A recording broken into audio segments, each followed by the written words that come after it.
नमस्कार, हमारे चैनल वेदांत में आपका स्वागत है। दोस्तों, आज का हमारा विषय है प्रतीक तथा प्रतिमा उपासना। प्रतीक क्या है? प्रतीक का अर्थ है वे वस्तुएं जो थोड़े बहुत अंश में ब्रह्म के स्थान में उपास्य रूप से ली जा सकती हैं। प्रतीक द्वारा ईश्वरोपासना का क्या अर्थ है? इस संबंध में भगवान रामानुज कहते हैं, जो वस्तु ब्रह्म नहीं है उसमें ब्रह्म बुद्धि करके ब्रह्म का अनुसंधान प्रतीकोपासना कहलाता है। भगवान शंकराचार्य कहते हैं, मन की ब्रह्म रूप से उपासना करो, यह आध्यात्मिक उपासना है, और आकाश ब्रह्म है, यह आधिदैविक। मन आभ्यंतरिक प्रतीक है और आकाश बाह्य। इन दोनों की ही उपासना ब्रह्म के रूप में करनी होगी। वे कहते हैं, इसी प्रकार आदित्य ही ब्रह्म है, जो नाम को ब्रह्म के रूप में भजता है। इन सब वाक्यों से प्रतीकोपासना के संबंध में संशय उत्पन्न होता है। प्रतीक शब्द का अर्थ है किसी की ओर जाना, और प्रतीकोपासना का अर्थ है ब्रह्म के स्थान में ऐसी किसी वस्तु की उपासना करना जो कुछ या अधिक अंशों में ब्रह्म के सदृश हो पर स्वयं ब्रह्म न हो। श्रुतियों में वर्णित प्रतीकों के अतिरिक्त पुराणों और तंत्र शास्त्रों में भी प्रतीकों का उल्लेख है। सब प्रकार की पितृ उपासना और देव उपासना इस प्रतीकोपासना के अंतर्भुक्त की जा सकती है। अब बात यह है कि एकमात्र ईश्वर की उपासना ही भक्ति है। देव, पितर या अन्य किसी की उपासना भक्ति नहीं कही जा सकती। विभिन्न देवताओं की जो विभिन्न उपासना पद्धतियां हैं, उनकी गणना कर्मकांड में ही की जाती है। उसके द्वारा उपासक को किसी प्रकार के स्वर्ग भोग के रूप में एक विशिष्ट फल ही मिलता है। उससे न भक्ति होती है न मुक्ति।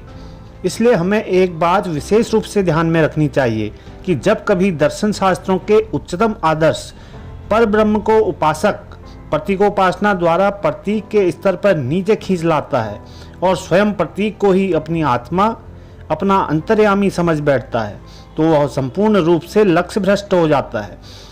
क्योंकि प्रतीक वास्तव में कभी भी उपासक की आत्मा नहीं हो सकता, परंतु जहाँ स्वयं ब्रह्म ही उपास्य होता है और प्रतीक उसका केवल प्रतिनिधि स्वरूप अथवा उसके उद्दीपन का कारण मात्र होता है, अर्थात जहाँ प्रतीक के सहारे सर्वव्यापी ब्रह्म की उपासना की जाती है और प्रतीक को प्रतीक मात्र न देखकर उसका जगत कारण ब्रह्म के रूप में चिंतन किया जाता है, वहाँ उपासना निश्चित रूप से फलवती होती है। इतना ही नहीं, बल्कि उपासक का मन जब तक उपासना की प्रारंभिक या गौणी अवस्था को नहीं पार कर जाता, तब तक तो उसके लिए यह बिल्कुल अनिवार्य ही है। अतएव जब किसी देवता या अन्य किसी पुरुष की उपासना उस देवता या पुरुष के रूप में ही की जाती है, तो इस प्रकार की उपासना एक कर्म मात्र है और वह एक विद्या होने के कारण उपासक उस विशेष विद्या का फल भी प्राप्त करता है। परंतु जब उस देवता या उस पुरुष को ब्रह्म रूप मानकर उसकी उपासना की जाती है, तो उससे वही फल प्राप्त होता है जो ईश्वरोपासना से।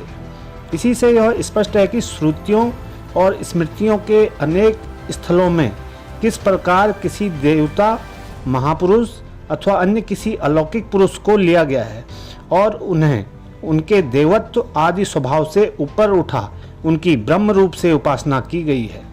अद्वैतवादी कहते हैं, नाम रूप को अलग कर लेने पर क्या प्रत्येक वस्तु ब्रह्म नहीं है?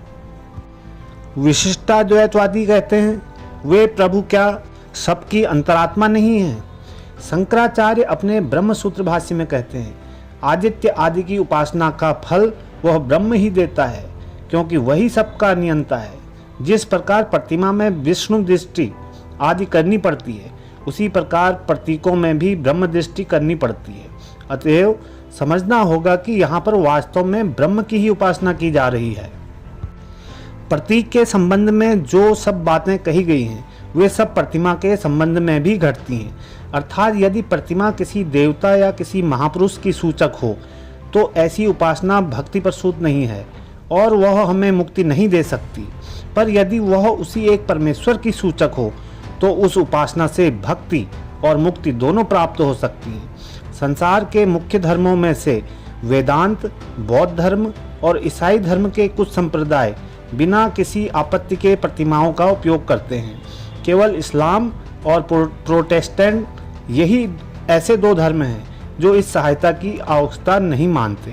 फिर भी मुसलमान प्रतिमा के स्थान में अपने पीरों और शहीदों की कब्रों का उपयोग करते हैं और प्रोटेस्टेंट लोग धर्म में सब प्रकार की बाह्य सहायता का तिरस्कार कर धीरे धीरे वर्ष प्रतिवर्ष आध्यात्मिकता से दूर हटते चले जा रहे हैं।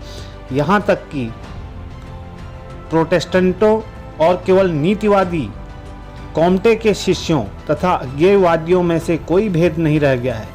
फिर ईसाई और इस्लाम धर्म में जो कुछ प्रतिमा उपासना विद्यमान है वह उसी श्रेणी की है जिसमें प्रतीक या प्रतिमा की उपासना केवल प्रतीक या प्रतिमा रूप से होती है, ब्रह्म दृष्टि से नहीं।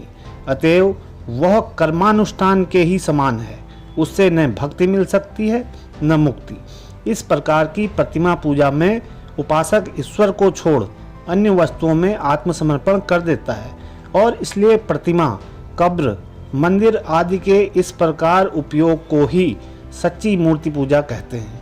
पर वह न तो कोई पाप कर्म है और न कोई अन्याय, वह तो बस एक कर्म मात्र है और उपासकों को उसका फल भी अवश्य मिलता है। दोस्तों, आज के लिए इतना ही। मिलते हैं एक नए विषय के साथ। धन्यवाद।